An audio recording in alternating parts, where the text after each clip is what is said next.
Tá num bom enquadramento. Não, tá bom. Gente, ele muda até o olhar da câmera. Assim, o olhar 43 pra câmera ali, ó, se olhando no vídeo. Olá. Hoje, o episódio é um episódio fora da caixa. Se prepare, porque nós vamos falar de uma governança corporativa que talvez não tenha caído a ficha de que é governança corporativa. Nós vamos falar sobre gestão de risco que você não imaginava que era gestão de risco. Vamos falar de compliance que não tem a ver com qualquer coisa que você fez de compliance até agora. Acredite. Trouxe alguém fora da caixa para falar sobre GRC. Ítalo, muito obrigada por aceitar o convite. Muito obrigada por estar aqui comigo. Obrigado, Lu. Eu fiquei assim honrado com esse convite. Fiquei mais animado quando eu comecei a ver os vídeos, né, que já saíram. Eu falei assim, nossa, eu tô animado, porque eu posso ser essa pessoa fora da caixa. E quero ver todos os efeitos, assim, ó, caindo sobre mim. Vai ter, ó, nossa, agora você deu pano pra manga. Agora você deu pano pra manga. Cachista, ele, olha, eu vou te contar. Ele não precisa de muito incentivo pra essa criatividade rolar. Porque daqui a pouco ele começa, inclusive, a zoar as pessoas que aparecem. Não, daqui a pouco eu conto um dos meus programas favoritos de drag. Ah, vai aparecer, ele vai botar na edição. E os editores desse programa de drag são famosíssimos. Porque o programa é 15 minutos e eles começam a cair um monte de edição. Assim, então tudo tá em torno da edição. Então eu sou aqui, nem sou protagonista. Olha, só vai virar. Agora já era. Pronto. Então vamos começar pelo começo. Quem é o Ítalo? Conte pra gente. Sua formação, já sei que é advogado, mas, bom, a gente precisa, inclusive, mostrar outros advogados fora da caixa. Pra mostrar que os advogados não são só aquelas pessoas caretas que a grande maioria acha que são os advogados. Mas, então vamos lá. Conte quem é o Ítalo. Um pouquinho sobre você, sobre o que você fez para chegar até aqui. Perfeito. Bom, Lu, primeiramente que tudo começou, né? Venho de uma família de juristas, mas fiz direito com um empurrãozinho ali dentro. E estudando já no meio da faculdade, eu pensei, cara, o que eu faço agora? Porque eu não tinha nenhum tipo de atração, né? De ser aquele advogado, de pegar o OAB e estar aqui, entrar no tribunal e falar com o juiz. Eu sempre tive um pânico. Mas eu sabia que o meu pé tinha alguma coisa relacionada a business, né? Eu sabia disso. Talvez fazer uma outra graduação, não sei. Mas eu tinha um medo muito grande de usar a minha OAB. E eu falei... Bom, depois da eu sou de Belém do Pará, tá, gente? Só pra dizer aqui que é um outro mundo da advocacia. Então, eu tinha outras ondas ainda pra surfar antes de chegar em São Paulo. E eu sabia que pra chegar em São Paulo, nesse mundo corporativo, nessa advocacia diferenciada, eu tinha que ir pra fora, eu tinha que estudar fora, eu tinha que morar fora. Pro pessoal também, né? Não só pro profissional. E aí, morei fora, fiz mestrado fora. E aí, eu descobri, né, nos Estados Unidos, principalmente, que a advocacia... ela pode ser um pouco diferente fora da caixa, né? E aí, eu falei, eu acho que agora eu posso ser advogado, sim. Eu sempre fui, gente, sou professor também. E eu falei assim, se eu não for advogado, eu vou ser professor pro resto da vida. Então, eu vou fazer doutorado, eu vou fazer um monte de coisa. Mas ali, morando fora, nos Estados Unidos, eu vi, a advocacia pode sim ser algo fora da caixa. E eu sabia que São Paulo podia ser um lugar de oportunidades. Não sabia o que era ainda. Não sabia o que te aguardava. Não sabia o que me aguardava. Já era formado, já tinha mestrado. E aí eu falei... fui morar na Itália. E aí na Itália eu fui trabalhar numa organização internacional de uniformização do direito privado. Se chama Unidroit. Foi incrível, porque eram pessoas de diferentes países. Eu era o único brasileiro. Trabalhava um pouco com direito internacional, mas no fim das contas, a longo prazo... eu não sabia o que viria depois dali. Se eu ia seguir em carreira de organismos internacionais ou não. E voltando da Itália, eu falei, não, eu preciso ter uma casa, né? Apesar de gostar de viajar muito, morar fora, eu achei que, não, ser nômade não era uma opção para mim. Nada contra os nômades. Mas eu falei, não, preciso voltar pro Brasil e, quem sabe, enfrentar essa advocacia corporativa.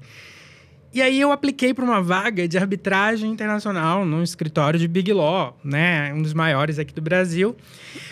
Só que tinha que ir para o Rio de Janeiro. E eu não queria ir para o Rio de Janeiro, porque eu queria morar em São Paulo. Porque São Paulo estavam todos os advogados fora da caixa. Aficionado com São Paulo. E aí falaram, cara, eu não consigo te alocar em São Paulo. Mas tem uma vaga de compliance. E quando eu me formei, eu não tinha lei anticorrupção ainda. Apesar de ser esse rostinho assim, ó, né? Não tinha, gente. Eu me formei antes da lei anticorrupção. E aí eu falei, cara, eu não sei da lei brasileira, mas eu estudei a lei americana no FCPA na época que eu fiz o mestrado.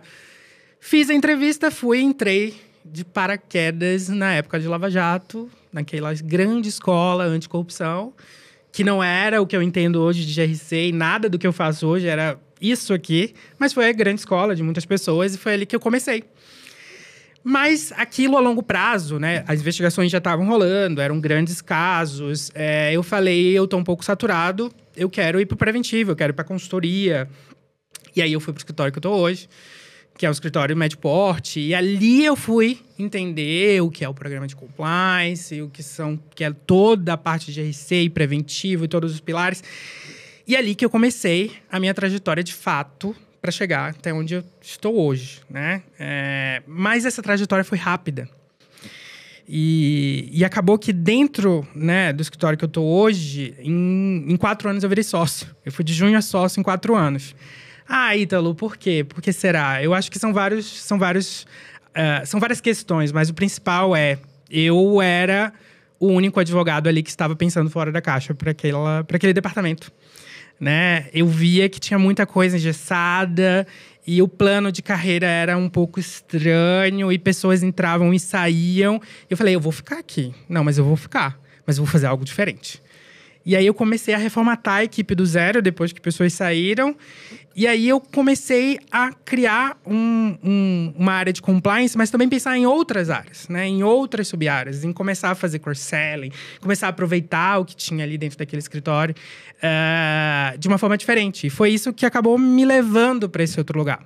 Só que eu sempre digo que esses casos de investigação, de grande repercussão, que moldaram muitos profissionais que estão hoje, um caso na minha carreira foi o caso em que eu me mergulhei de cabeça dentro do mundo de GRC, de fato.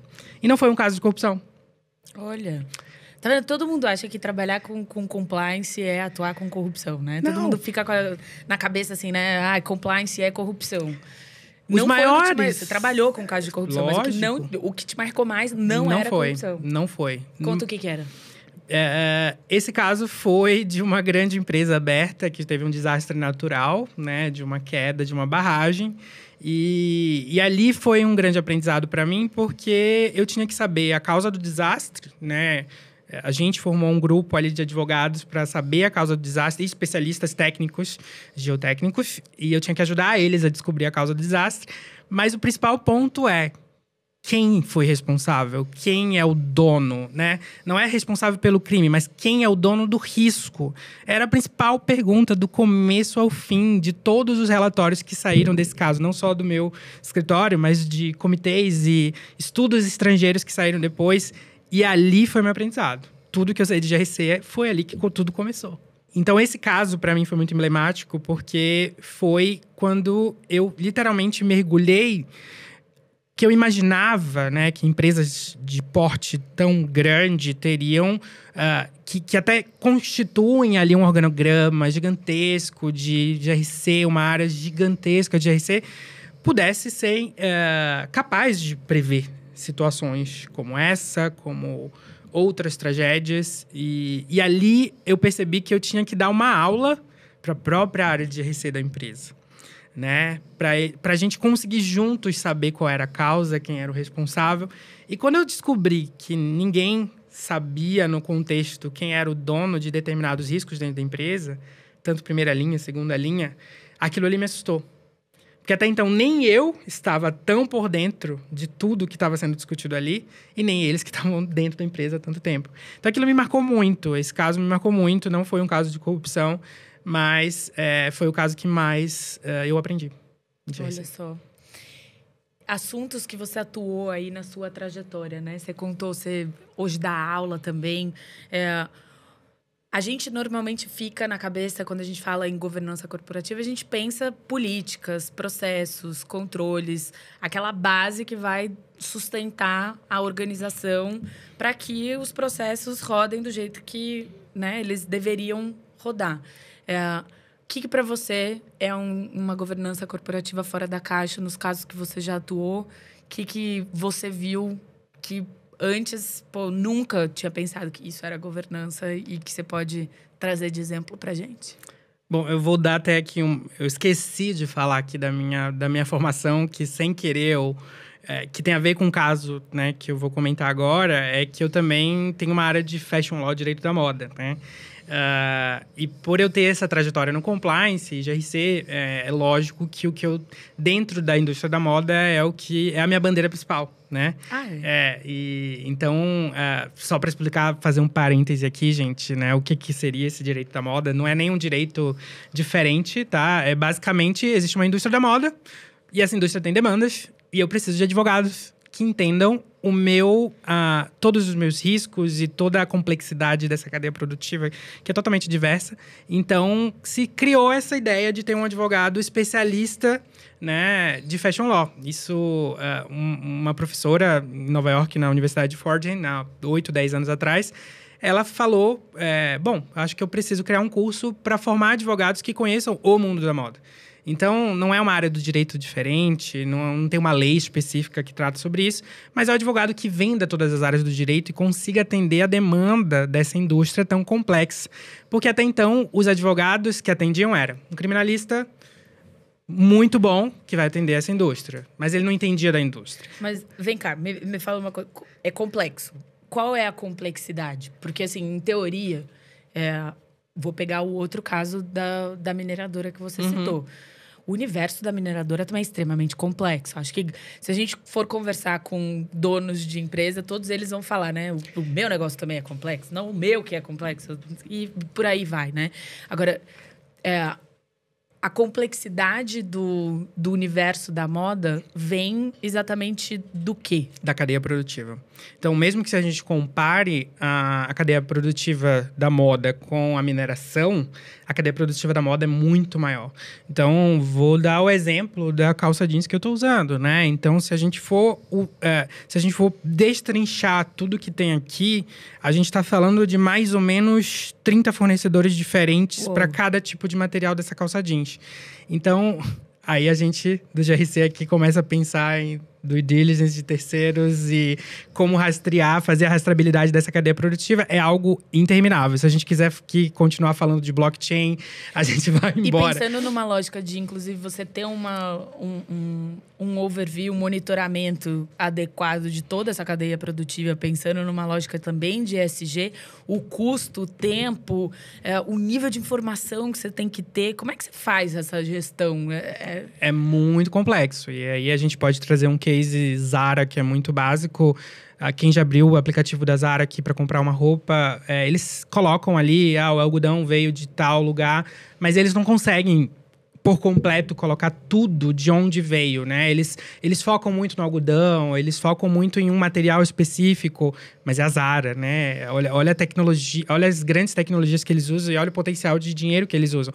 Mas não quer dizer que marcas menores, pequenos designers, eles também não estejam expostos a determinados riscos, né? Então, a cadeia produtiva é complexa para qualquer tipo de produtor dentro da moda, né? Se a gente for falar de joalheria, perfumaria, maquiagem, tudo isso está dentro do escopo da indústria da moda. Carro já está entrando dentro da indústria da moda. Então, Ai, gente, eu sou muito zero à esquerda nessa indústria. Olha, detalhe. Vai. Não, imagina. Quero até lá embaixo. Dá pra ver tudo? Eu falei que eu tô casual hoje porque… Levanta. Olha lá, gente. Um sapato tratorado, eu vim fluida, branco. Olha, ele disse que eu vim fluida. Eu vim solta. Então, assim, eu acabei entrando nesse mundo, gente. Eu tô caminhando para vários lugares aqui, né? Mas, basicamente, eu entrei nesse mundo na pandemia de 2020. E eu sempre fui apaixonado por moda, sempre gostei, mas num contexto, assim, não jurídico. Gosto de moda, enfim. E eu falei, vou fazer um mestrado. Aí fui fazer o meu segundo mestrado em Fashion Law. E dou aula hoje sobre isso, mas o ponto é… Eu vi ali uma oportunidade fora da caixa, né? Eu já estava na minha área de compliance, já tinha meus clientes. Eu olhei para o escritório e eu vi… Nossa, o escritório já tem clientes da indústria da moda. Deixa eu dar uma olhada aqui. e fazendo mestrado. E aí eu olhei, assim, os profissionais de fashion law hoje no mercado, um foco muito grande de propriedade intelectual, né? Na proteção, né, do direito de propriedade intelectual, de registro de marca, de registro de patente. E ninguém se preocupando com o pobre do GRC. Né? Ninguém se preocupando com compliance. E no mestrado, a gente dá cases. Quais são os grandes cases da indústria da moda? Todos, a origem toda está relacionado a riscos de compliance. A gerenciamento de riscos. O não gerenciamento adequado. Não gerenciamento adequado, exatamente. E por aí, gente... Dá pro pessoal aqui que está assistindo um exemplo que a conexão não seria tão imediata. Exatamente. Os casos, gente, assim, né, do que está dentro, do que está disponível online fácil aí nas grandes mídias, são grandes marcas, fast fashion, relacionadas a trabalho escravo. Isso aí já está batido, né, gente? A gente mesmo do compliance fala bastante sobre isso. Mas eu vou um pouco além. Hoje, todas as demandas de gerenciamento de crise das grandes marcas... eu vou dar um exemplo da Balenciaga, tá, gente? Balenciaga é uma marca espanhola. É uma marca espanhola... de high luxury, né? Então, são bens... Eu tô me sentindo numa startup de novo, que ele fala um monte de palavra que eu não entendo nada, que depois eu vou ter que dar Google. High luxury, gente. Então, é uma marca de luxo, né? Que vende desde sapato, roupa, joia, bolsa. As bolsas da Balenciaga são muito famosas. Você já deve ter visto, você deve entender mais ou menos. Que tem uns bolsos, assim, pendurados e tal. E essa marca passou por um grande caso. Foi o último caso de grande repercussão nas marcas de luxo. Primeiro que as marcas de luxo fazem parte de conglomerados, né, gente? Então, hoje em dia, poucas marcas são sozinhas. A Prada tá sozinha. É outra complexidade outra que traz complexidade, pro negócio, né? Porque tem um ranking de investimento de quem fatura mais e quem tá mais exposto. Então, vou dar o exemplo da LVMH, Grupo Kering. A Balenciaga faz parte de um desses grupos e ela passou por esse dano reputacional, que foi basicamente uma coleção. A coleção foi gravada, já estava nas lojas, com todas as vitrines. E a coleção era o foco em crianças utilizando roupas, acessórios da marca. E atrás, no cenário, em todas as fotos dessa coleção, existiam materiais de sadomasoquismo. Mas sempre em linguagem oculta. Então, isso foi parar no TikTok. Que pro público infantil jamais teria essa conotação. Jamais. Mas para outras pessoas, sim. Exato. Isso foi parar no TikTok e todos fizeram vários vídeos de pessoas indo atrás das mensagens subliminares que tinha atrás da coleção, que todas eram relacionadas a sadomasoquismo, sexo, prostituição. Nossa. E as crianças segurando ursinhos. Gente, toda marca, principalmente marcas de alto luxo, tem um diretor criativo, que é o cara que assina tudo aquilo ali. Ele não é o estilista, ele é o diretor criativo. Primeira coisa que vão atrás é atrás dele, né? O gerenciamento dessa crise foi muito mal conduzida. Basicamente, o diretor criativo primeiro falou: a gente vai investigar, a gente vai, né, atrás do que aconteceu. E 5 dias depois, eles colocaram culpa na produção do cenário. Depois eles voltaram atrás e disseram: o diretor criativo, a culpa foi minha. Mas sem muita explicação, tá? Sem muita justificativa por trás. Hoje eles estão bem. Mas quando você vai profundamente nessa crise, você olha... Hoje, o mundo da moda, toda a produção de conteúdo, toda a produção de uma coleção, são muitas pessoas, são muitos cargos e não é como uma grande companhia. Como aquela mineradora que eu te falei. Não é como uma grande companhia. O organograma de uma indústria da moda não é nada parecido com o que a gente faz no dia a dia. São assessores, analistas mais uma de áreas… complexidade que não é o padrão, então. Não é o padrão, gente. Não é uma área de recursos humanos, financeiro, contábil.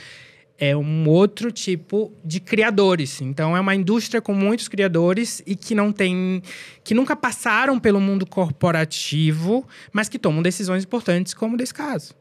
Então, como gerenciar esse tipo de risco na indústria da moda? E aí eu vi uma brecha ali. E aí eu falei, não tem ninguém falando sobre compliance, sobre GRC no mundo da moda. E é isso que eu falo nas minhas aulas hoje, todos os dias. O que eu falo, né, para os meus alunos? Vamos ligar a internet aqui, vamos abrir aqui algumas marcas que vocês gostam? Vamos fazer um exercício junto? Vamos procurar os programas de compliance dessas empresas? Vamos ver os organogramas dessas empresas? É tão diferente. É diferente de tudo do que a gente produz para a maioria das empresas em geral. E aí você vai ter várias vertentes, né? Você tem países nórdicos que têm marcas jovens hoje em dia. Então, quando você pensa na territorialidade, né, dessas marcas, tem uma questão cultural muito forte. Se você for ver as marcas brasileiras, gente, as marcas brasileiras ainda conseguem seguir um programa de compliance, por exemplo, muito mais abrasileirado e muito mais comum das companhias que a gente atende, né? Agora, as marcas lá fora, é cada um por si. E cada um com seu foco cultural. Do tipo, Chanel, você conhece, né? A Chanel eu conheço. Se você for procurar o programa de compliance da Chanel, é totalmente focado em anti-pirataria, né? Anti-falsificação. Se você for no LinkedIn procurar compliance Chanel, você vai procurar várias pessoas que só fazem isso o dia inteiro. Passam o dia inteiro procurando essas falsificações. E você vai ler o código de conduta da Chanel e todas as políticas são todas em torno disso. Mas esse não é só um problema. Esse não é só um risco dentro de um programa de compliance.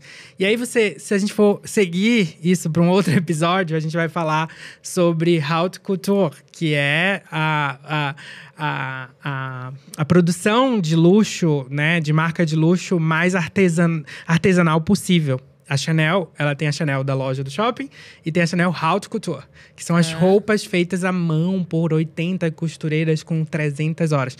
E você vai ver que a cultura de Paris e das marcas francesas estão em torno do artesão, de a gente não pode ter algo falsificado.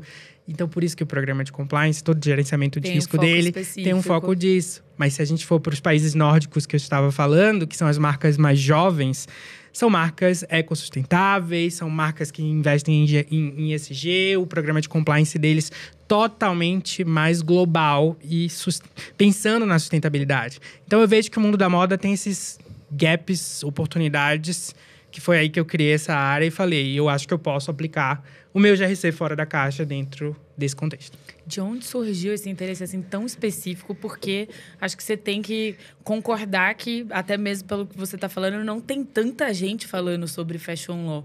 De onde saiu, assim, você falou, eu tinha um interesse muito grande por moda, né? Como que o interesse na moda surgiu para você? Para mim sempre foi... Eu acho que o mundo da moda, você não consome só em roupas. Eu acho que você consome hoje em produção, em redes sociais. Então, eu não preciso ter uma bolsa de marca. Eu posso simplesmente acompanhar um desfile de moda.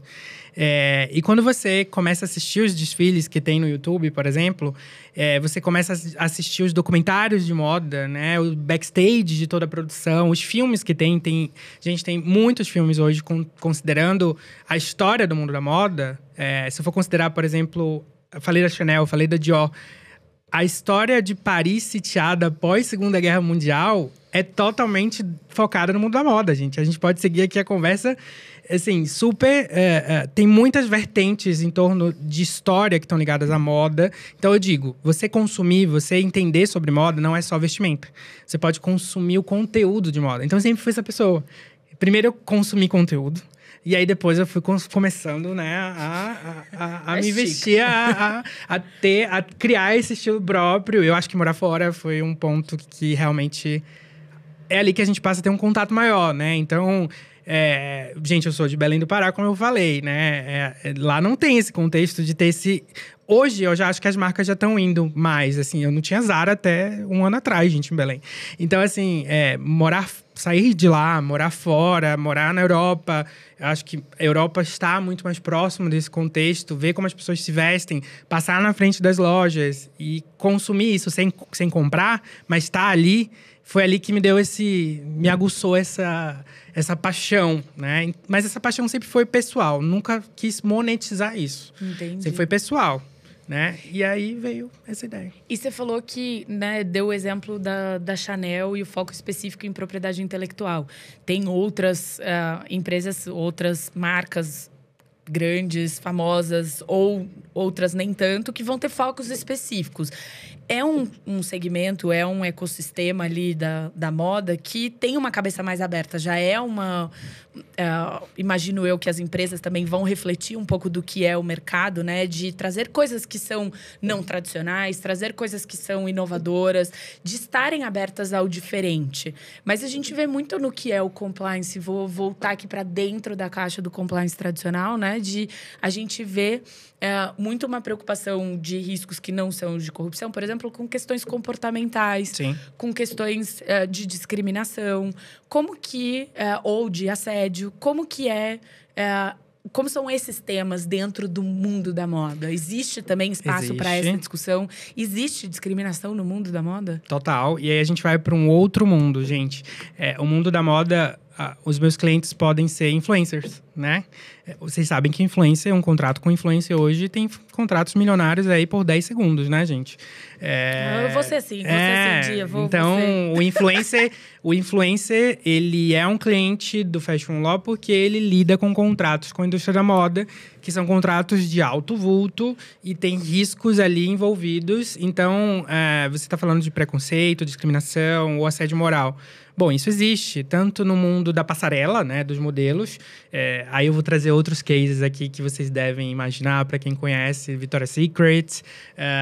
Essa eu conheço também. Mas o caso da Victoria's Secret, gente, nada mais foi que o diretor criativo da Victoria's Secret, ele era... existiam várias denúncias, né, dentro do canal de denúncias da Victoria's Secret, que ele assediava sexualmente e moralmente as pessoas dentro da empresa. As modelos, né, a questão dos corpos que tinham que estar ali no Victoria's Secret Fashion Show. Mas os escândalos com assédio sexual foi o que pegou mais, que começou a sair, né, de fora do canal pra mídia, porque ninguém resolvia. E ele era um cara que estava 20 anos dentro da empresa. Ele foi um grande responsável, porque o Victoria's Secret, o que mais vendeu o Victoria's Secret não é a própria qualidade das roupas, mas é o show, é o Victoria's Secret Fashion Show, é o que vai final do ano e grava os modelos desfilando. E ele era o cara responsável por isso. Só que ali por trás existia uma grande discriminação das modelos, enfim, questão de drogas envolvidas, e a marca acabou quase falindo, tá? Eles ficaram anos sem fazer o Victoria's Secret, fecharam centenas de lojas pelo mundo. Agora que eles estão voltando com uma nova direção, né? Totalmente diversa, depois que a Rihanna fez a Fenty, né? Que é uma outra marca concorrente da Victoria's Secret. Já tô aprendendo um monte. E aí a marca da Rihanna é o oposto, é totalmente inclusiva, né? Os desfiles tem homens, tem mulheres trans, pretas. Então, a Victoria's Secret se aproveita desse formato de lingerie e fala, não, eu vou voltar a fazer o show e vai ser com uma nova direção criativa e a gente vai conseguir passar por isso. Eu vejo como um belo gerenciamento de crise. Durou anos, tá, gente? Durou... A marca quase desapareceu e tá voltando agora com tudo. Hoje, você pode fazer essa pesquisa online, ver toda a questão de mudança de governança, todos os normativos que eles mudaram, código de conduta, todas as iniciativas de RC, depois de caso reputacional de assédio moral e sexual dentro da empresa. E aí, se a gente... Gente, aqui não... Assim, eu podia falar vários outros casos. Vamos lá, o exemplo que você deu, outra marca, trazendo uma postura de maior inclusão, maior diversidade, de representatividade das diferentes classes e diferentes grupos minoritários da população. Como que isso foi recebido também? Porque, por mais que o mercado da moda seja aberto a novidades... se era uma coisa disruptiva, né? Eles chegaram com tudo, também poderia ter sido uma coisa que teria tido zero aceitação. E aí a gente vai para um aspecto um pouco triste disso. A moda é um pouco pendular. Então, pós-declínio Victoria's Secret na crise, veio a Fenty, todo mundo consumindo aquele produto super diverso. E aí vem um retorno do mundo da moda para a magreza, né? Excluindo um pouco mais essa diversidade no mundo da moda. A Victoria's Secret está voltando com esse discurso diferente, mas eu particularmente acho, gente, que o pêndulo está começando a voltar quando você olha o desfile. Quando você olha hoje, a representatividade nos desfiles já não tá tão na moda assim, né? Então, é um pouco crítico também. Quem sabe venha um outro caso reputacional aí de grande crise. E esse assunto para você, como pessoa física Ítalo, o tema da diversidade, como é que ele bate para você? Bom, ele bate de uma forma extremamente pessoal, né? Então, eu sou um homem gay e para mim, dentro do mundo corporativo, foi uma grande batalha, porque a gente tem essa imagem da advocacia em São Paulo, de elite no Brasil, como algo extremamente barrista, né, em determinados assuntos. É claro que é uma advocacia branca, heteronormativa. Então, eu tinha muito medo, né? Contando um pouco até da minha história aqui, né? Mas meu coming out no mundo corporativo aconteceu um dia desses, gente. Foi 2 anos atrás, eu não acredito. Tá? Juro. 2 anos atrás. E eu tinha um receio muito grande. Eu falava, não, eu só vou conseguir fazer isso quando eu virar sócio. Mesmo? Porque eu achava que… Só assim você ia conseguir a aceitação. A aceitação. E, gente, eu estou num lugar que eu trabalho hoje, somos 8 sócios, e eu tenho um sócio homossexual. Então, assim… Por que eu não via conforto ali, né? Mas era algo que eu achava que os meus clientes… eu teria alguma perda ali. Eu ia perder eu ia ter uma falta de aceitação de alguém ali, sabe? Porque quando eu pensava nos grandes casos, nos diretores, né? Pessoas mais velhas… como eu falei, por eu ter assumido alguns cargos jovem, eu dizia… Pô, já basta eu ser com cara de novinho. E aí eu vou ser o cara gay… eu vou perder o completo respeito desses meus clientes. Então, eu vou dar uma segurada aqui. Então, eu segurei. E eu segurei não só para os clientes, eu segurei dentro do escritório. Mesmo alguns sócios chegando, mas seu namorado ou seu companheiro, eu ficava, mas eu não vou falar nada. Eu não vou falar nada. Eu congelava, eu via aquele frio na barriga. E eu não devo nada a ninguém, gente. Mas é que aquilo ali foi muito difícil para mim. Então, o coming out veio, foi natural, mas foi algo muito positivo, porque isso teve um impacto no meu dia a dia da minha área. A nossa área de compliance, a gente lida com o assunto, é um pilar. Para mim, é um pilar. Sempre. Com certeza. E falar sobre treinamento de diversidade e inclusão, a minha virada de chave nesse coming out foi simplesmente necessária. Porque eu falo com local de fala e conto a minha história em alguns momentos, em alguns treinamentos, para dar um pouco mais de conforto, né? Eu lembro muito de um treinamento que eu fiz que era a formação de líderes LGBTs.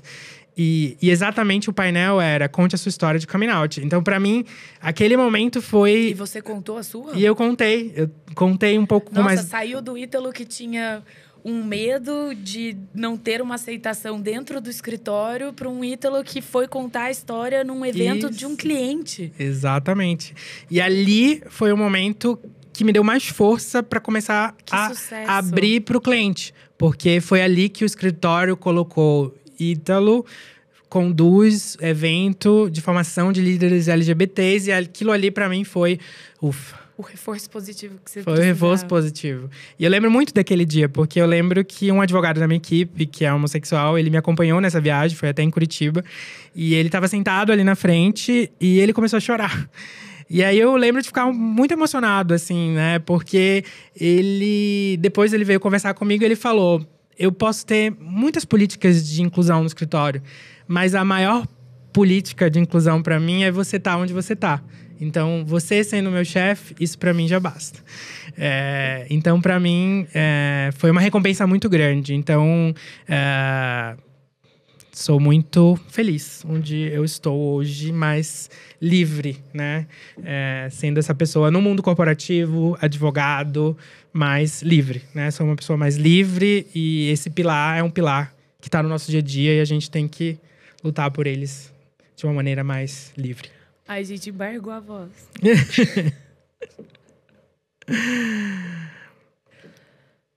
É uma história muito bonita.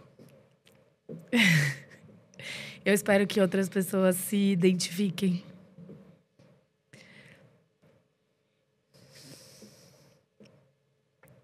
Aproveitando um pouquinho, então, do aprendizado. O que a gente poderia, como líderes e como colegas, aprender a fazer, aprender a agir, para tornar esse ambiente mais receptivo e mais acolhedor para outras pessoas, para outros ítalos que ainda não estão se sentindo confortáveis, ou para outras pessoas que, independente de qual é o coming out delas, que elas se sintam confortáveis para realmente serem elas mesmas no ambiente corporativo. O que você acha que teria feito de diferença lá atrás? Eu acho... E eu não tô criticando o lugar que eu tô, e nem o meu sócio gay, né? Que a gente conversa sobre isso, do porquê que demorou tanto. Mas eu acho que você falou tudo. Eu acho que é a questão do acolhimento. A gente sempre acha que fazer o Dia Internacional do LGBT, fazer um café da manhã, trazer alguém pra falar, criar uma política, fazer treinamento é suficiente. Não é suficiente. A gente tem pessoas estigmatizadas dentro da empresa ou do meu escritório, por exemplo, de ele é gay.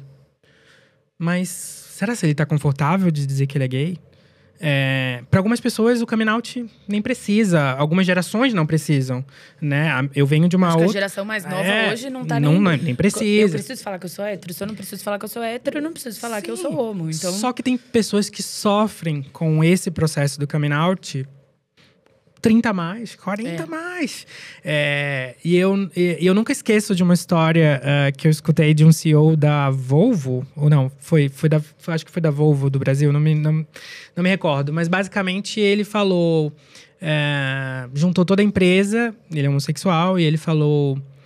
Eu tô escutando 2 burburinhos aqui de que eu sou homossexual, então eu sou. E quem fazer de novo o burburinho vai ser mandado embora. Eu achei engraçado, não concordo tanto com a posição dele, mas isso, quando eu vejo o meu coming out de eu tinha que virar sócio para poder... É uma besteira. Porque eu não preciso virar sócio, não preciso virar CEO, mandar embora as pessoas para dizer eu sou gay e pronto. Eu preciso de acolhimento. Independente da minha posição dentro da empresa, de júnior, sócio, CEO, eu preciso de mais acolhimento. Os comitês dentro da empresa, por exemplo, no próprio escritório a gente tem um comitê, a gente precisa trabalhar no acolhimento dessas pessoas, né? Nas suas mais diversas pluralidades, não só sexual. Mas o sexual, a gente não sabe da história de cada um ali dentro. E no meu caso, não era história pessoal de família nem nada. Era eu comigo mesmo dentro daquele mundo corporativo. Eu comigo mesmo com medo do que vem, do que o mundo corporativo vai me julgar, o que o cliente vai me julgar. Bom, assim, Lu, eu acho que o principal o meu primeiro almoço, depois de tudo isso que aconteceu, com o meu cliente mais hétero possível, e eu dizer o que eu fiz na segunda-feira. Né? Na segunda-feira, dizer o que eu fiz no final de semana. Né? Eu conseguir falar isso, demora muito. Isso falta acolhimento, né? Isso falta um preparo de dizer, tá tudo bem. Porque o cliente vai pensar, porque o cliente vai julgar. Não, tá tudo bem. Né? Então, eu acho que falta melhor receber essas pessoas e entender a história dessas pessoas. Só que isso precisa de representatividade também. Então, eu, na minha posição de líder dentro do escritório, eu preciso estar mais próximo dessas pessoas, de proporcionar esse acolhimento, não só ficar escrevendo e fazer política, e fazer treinamento, e fazer evento. Eu acho que precisa de mais acolhimento nesse mundo. Maravilha. Pra gente encerrar aqui o nosso episódio, fala pra gente, depois de todo esse bate-papo que foi completamente fora de um universo tradicional que a gente conversa, né, do compliance e anticorrupção, como você definiria um GRC fora da caixa? Eu definiria um GRC fora da caixa... Eu acho que, primeiramente, eu posso estar falando algo muito óbvio, né? De tudo que eu faço na minha vida profissional, no mundo da moda, no compliance, que seja, eu acho meio piegas falar da questão do assessment, né? Da questão de você olhar para dentro, de você tirar a foto dos seus riscos. Parece meio básico isso. Mas tudo que eu te contei hoje, né, por exemplo, dos riscos da indústria da moda, da questão do regionalismo, do porquê que os profissionais não olham para os riscos, é exatamente isso. Para mim, de tudo que eu já fiz na minha vida, o GRC fora da caixa para mim é que as empresas, elas seguem metodologias que elas acham que elas sabem dos riscos que elas estão expostas. Né? Então, vou utilizar o exemplo do mundo da moda, onde eu estou te falando. Né? Elas acham que por elas estarem nesse business que não é normal como de uma mineradora, elas podem fazer o que elas quiserem, né? Elas podem assediar sexualmente, elas podem fazer uma campanha, né, com crianças e sadomasoquismo. Então, o pensar fora da caixa que eu vejo elas precisam olhar mais profundamente para o risco, né, para os riscos que elas possuem, mas usando metodologias diferentes. O meu assessment numa indústria da moda não vai ser igual de uma companhia como uma mineradora. A forma como eu vou conduzir esse trabalho, estruturar uma área, fazer um gerenciamento de crise, não é igual. Então, para mim, hoje, o que está faltando no mercado são pessoas que pensem na área de negócio, né? Naquele business específico. Eu acabei falando muito mais do mundo da moda hoje. Mas por que eu vejo uma oportunidade? Porque as pessoas não olham para os riscos daquele negócio. Né? Ninguém se preocupa com o risco desse negócio. E ele está aí, e crises estão acontecendo. Então, o meu resumo, considerando a minha trajetória, a minha opinião aqui de tudo que a gente discutiu hoje, é que esse GRC fora da caixa, ele precisa pensar muito mais da fotografia dos seus riscos, considerando o seu business em específico, né? As especificidades desse business em específico. Porque muita gente que eu vejo por aí no mercado vendendo soluções que são soluções que servem para vários outros negócios, elas não estão servindo para cá. Então, por isso que eu vi uma oportunidade aqui. Então, para mim, esse GRC fora da caixa é nesse sentido. Maravilha. Muito, muito, muito obrigada por ensinar, por trazer tanta novidade, por sair da caixa em todos os sentidos, em todas as letrinhas, no governança, no riscos e no compliance, por compartilhar seu conhecimento com a gente, com o pessoal que está lá assistindo. Muito obrigado. Aprenda com o Ítalo, aprenda com o nosso conteúdo aqui do GRC Fora da Caixa, acompanhe a gente. Estamos aí nas redes sociais, Instagram, LinkedIn e todas as outras. Muito obrigada.